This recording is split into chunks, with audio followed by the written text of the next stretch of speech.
In 1988, a team of seasoned divers, scientists and filmmakers, led by Andrew Wight, embarked on an expedition into one of Australia's most dangerous and enigmatic caves. Doctors cautioned them, warning that this dive was more than just a bad idea, it was a risk that could end in death. But despite all the warnings, Andrew ventured into uncharted depths without fully realizing the dangers that awaited. Armed with every safety protocol and precaution they could think of, Andrew and his team were still unprepared for a rare, once-in-a-decade event that would transform their expedition into a struggle for survival. What happened next would go down as one of the most intense and unexpected cave diving ordeals ever recorded. These are the final moments of the Pannikin Plains cave diving incident. Far beneath the harsh, sun-baked deserts of the Australian outback lie some of the world's largest and least explored cave systems. In 1988, renowned cave diver Andrew Wight led a 15-person team on an ambitious journey into the depths of the Pannikin Plains system. This cave is one of many that twist and turn through an immense limestone bedrock, the largest single slab on Earth, directly beneath the Nullarbor Plain. This mission was no ordinary dive. It was the most critical expedition of Andrew's life. On the surface, an immense, treeless desert stretches across the border between Western and South Australia. Below it, however, a hidden world unfolds. Submerged caverns and winding passages with water that eventually flows into the Great Australian Bight. Today, the cave is sealed off, a stark reminder of the dangers within. A lone sign posted at the entrance warns, "Entry denied." And with how this story unfolded, the reason why will be chillingly clear. Andrew's journey into the world of caving started on a quiet farm near Harrow in Western Victoria, Australia. Even while in school, he was drawn to the subterranean, often exploring the volcanic caves around Viaduct. Growing up, he was constantly outdoors, leading his friends on adventures late into the evening, eager to climb and discover new spots close to home. However, while studying agricultural science at La Trobe University, Andrew's fascination with the unknown grew. As he began diving into water-filled sinkholes and caves throughout southeastern Australia, he was captivated, spending days imagining his next expedition. As any young thrill-seeker obsessed with caving, Andrew was inspired by legendary explorers. In fact, he dreamed of becoming one of those cavers whose feats would be forever remembered in the history books, and he often sought out people who shared his passion. If someone was hesitant, he'd often convince them to join, hoping that they too would feel the thrill that kept him searching for more. Everyone who met Andrew could feel his energy and passion for caving, and it became a bright spot in the lives of many around him. It came as no surprise when he pursued his next goal, becoming one of Victoria's first PADI dive instructors, and later one of Australia's most recognised cave divers. Friends and family alike knew he would succeed because it was all he ever talked about. Unsurprisingly, Andrew went on to explore numerous caves and sinkholes all over Australia, and by this point, he was fully aware that the experience he had been building would finally prepare him for the most dangerous caves in Australia, the ones his fellow divers warned him never to go into. With his relentless exploration of Australia's most remote caves, Andrew's work eventually caught the attention of legendary Hollywood director James Cameron, who was captivated by a documentary detailing Andrew's daring journeys into the outback's hidden depths. One of Andrew's biggest challenges lay in Pannikin Plains Cave, a monstrous cavern system he'd long planned to conquer. Few dared to enter it, and for good reason.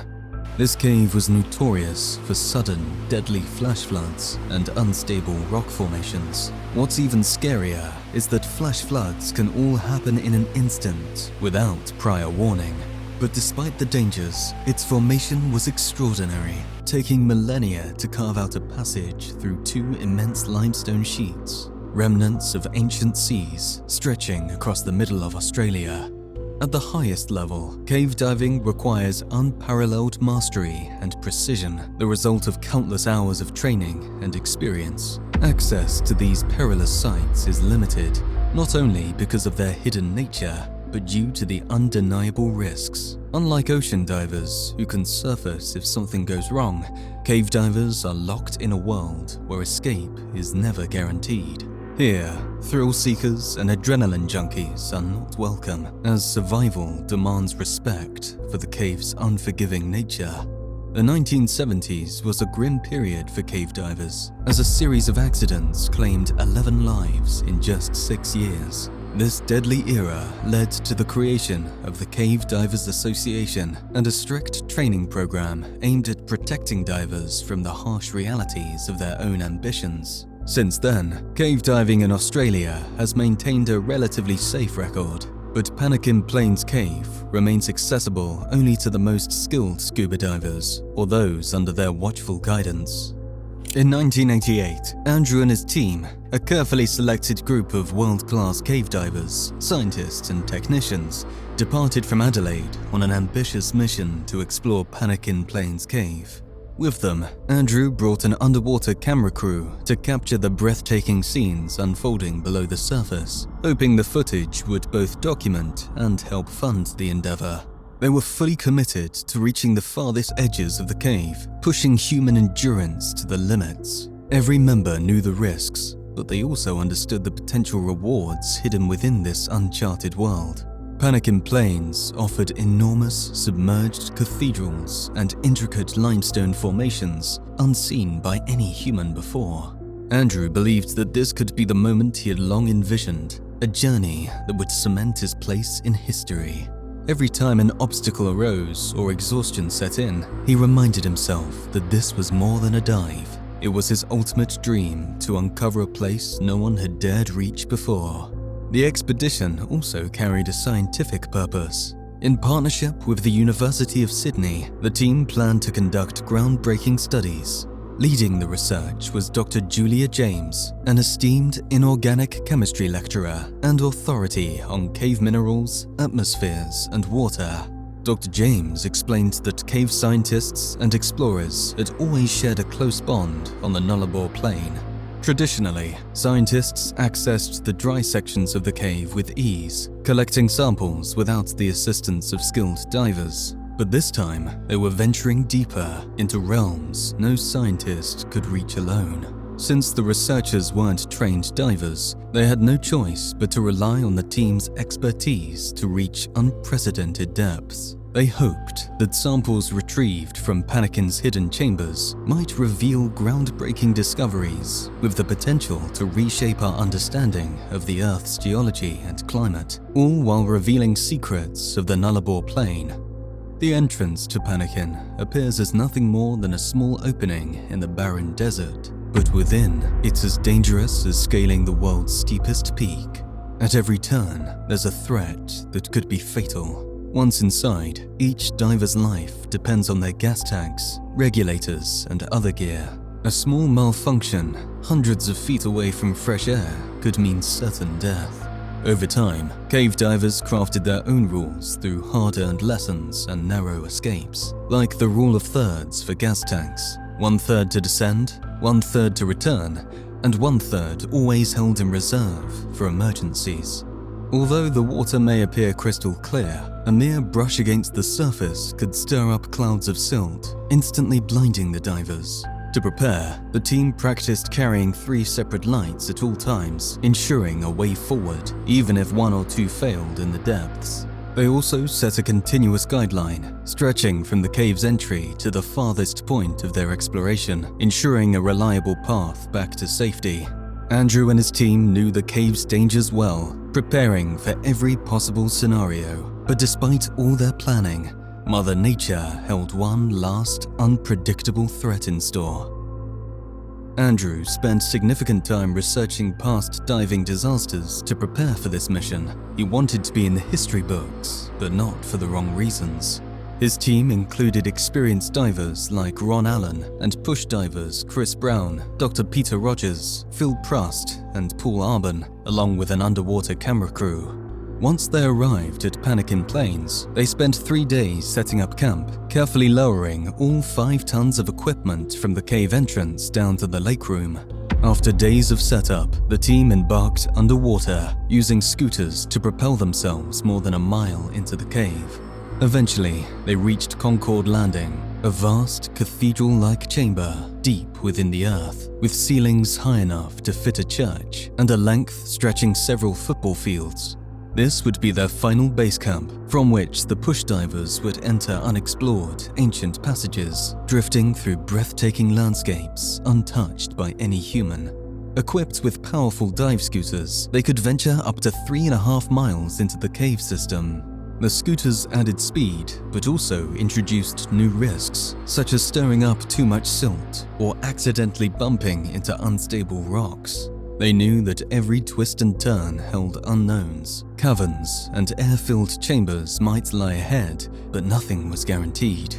As a strict rule, they would not enter any passage without first securing a line that would guide them back out. Every expert diver carried extra gas tanks and continuously unrolled guidelines to mark their route to the surface, knowing that one slip-up in an uncharted cave could mean getting lost and running out of air. Though exhilarating, survival hinged on strict safety protocols. At one point, the team gathered to make a crucial decision. Should they push further into a passage they had recently discovered? This was a crucial decision because this unexplored route extended beyond the limits of known decompression tables. This depth was largely uncharted territory in terms of decompression signs, meaning they couldn't be sure how long they'd need to ascend safely, increasing the risk of decompression sickness and potentially death. Although venturing deeper felt like inviting disaster, the group decided to take the risk and explore the mysterious passage. They grabbed their scooters and gear and descended further into the passage. Though they faced a few buoyancy issues along the way, the dive overall went smoothly. At last, they reached the end of the cave system and then turned back, navigating to the lake room where they regrouped with the rest of the team. Spirits were high, and a sense of accomplishment filled the air. It seemed as though everything had gone according to plan, and they could finally head home without a hitch. But little did they know, above them, something far more ominous was brewing. A massive, once-in-a-decade storm had rolled in, unleashing 2 years' worth of rain in just 45 minutes, accompanied by golf ball-sized hail and winds reaching 100 miles per hour. In a scene more fitting for a disaster film, torrents of water, an estimated 1 million gallons, began surging into the cave entrance, pounding against the rock until it suddenly gave way in a thundering avalanche of rubble. The sound of rushing flood echoed through the cave, sending tremors that the divers felt beneath their feet. Water burst through every crack and facet in the cavern, rapidly filling any dry space it found. The team, now halfway up the cave and moving toward the exit, initially thought it was some sort of twisted prank. Nervous laughter and murmurs about the joke quickly faded as the truth dawned on them. The ground shook, the roar of water grew louder, and the reality of their situation sank in. Fear swiftly turned into extreme panic as they realized they were about to be in a fight for survival. Despite all their meticulous preparations over months, the team had never anticipated the cave flooding or boulders collapsing, trapping them underground. As they processed the situation, they knew that if the area filled with water, they would face a quick and inevitable death by drowning. Ironically, those very collapsed boulders blocking their exit might be their only saving grace, slowing the rush of water just enough to buy them time to figure something out. Team members Vicky Bonwick and Andrew, who had moved further ahead, found themselves in a dangerous position, stranded on a narrow ledge. Below them, water rushed through the cave's passages, while above, the roof groaned and shifted ominously. Trapped between the rising water and the unstable ceiling, they realized one wrong move could send them over the ledge, where the powerful current would drag them deeper into the cave's depths. After 5 grueling hours of waiting, Andrew convinced Vicky that they had no choice but to move. Staying meant risking being swept away by the water or crushed if another boulder dislodged. They knew it was dangerous, but clinging to the ledge indefinitely was not going to save them. Despite the pain, they decided to attempt to climb along the cave wall to a higher, dry spot. Andrew spotted several narrow crevices running along the wall that they could use to inch their way to safety. The cavern they were in was enormous, and the water hadn't completely filled it yet, giving them a precious, albeit limited, window. After painstakingly maneuvering through the crevices, they managed to reach the surface, but relief was fleeting. 13 others were still trapped deep within the cave. The sheer scale of destruction they'd witnessed shook Andrew. Even in his worst fears, he had never anticipated anything like this. It was clear that Mother Nature had unleashed a force they hadn't prepared for. Without wasting time, Andrew called for help, initiating a swift rescue operation. For the moment, the others remained safe in a dry pocket within the cave, but the roof above them was dangerously unstable, with chunks already starting to crumble and fall. Any one of these falling rocks could strike a team member and instantly end their lives. Meanwhile, they could hear the ominous sound of water creeping ever closer, heightening the tension as they desperately looked for a way out. Knowing that time was running out with every passing second, with uncertainty hanging over them, the group began rationing their limited food and water supplies, preparing for the possibility that they might be stuck waiting for a rescue. But by sheer luck, a team member spotted a small opening above their heads. Was this a potential way out? They had no choice but to try. Despite the risk of falling rocks, they resolved to climb through it in hopes of reaching safety. Incredibly, the rescue team had managed to establish contact with the trapped divers using a two-way radio that could transmit through solid rock. The rescuers were undeterred by the hazards, ready to risk their own lives to bring everyone safely to the surface. Carefully, they guided each person up one at a time, traversing hundreds of feet toward daylight. In the end, all 15 divers emerged from the cave with only minor injuries. It was nothing short of a miracle. The harrowing experience was captured on film by cameraman Wes Skiles, who was among the last to escape. His footage was later used to create the documentary Nullarbor Dreaming. Andrew went on to find great success as a filmmaker, producing over 45 films, primarily ocean exploration documentaries. In 2011, he co-wrote Sanctum, a film loosely inspired by the Pannikin Plains expedition. With James Cameron's name as executive producer, the film grossed $100 million worldwide, captivating millions of viewers across the globe. If you made it this far, consider subscribing for more videos detailing the final moments of the most horrific tragedies in human history. Thanks for watching.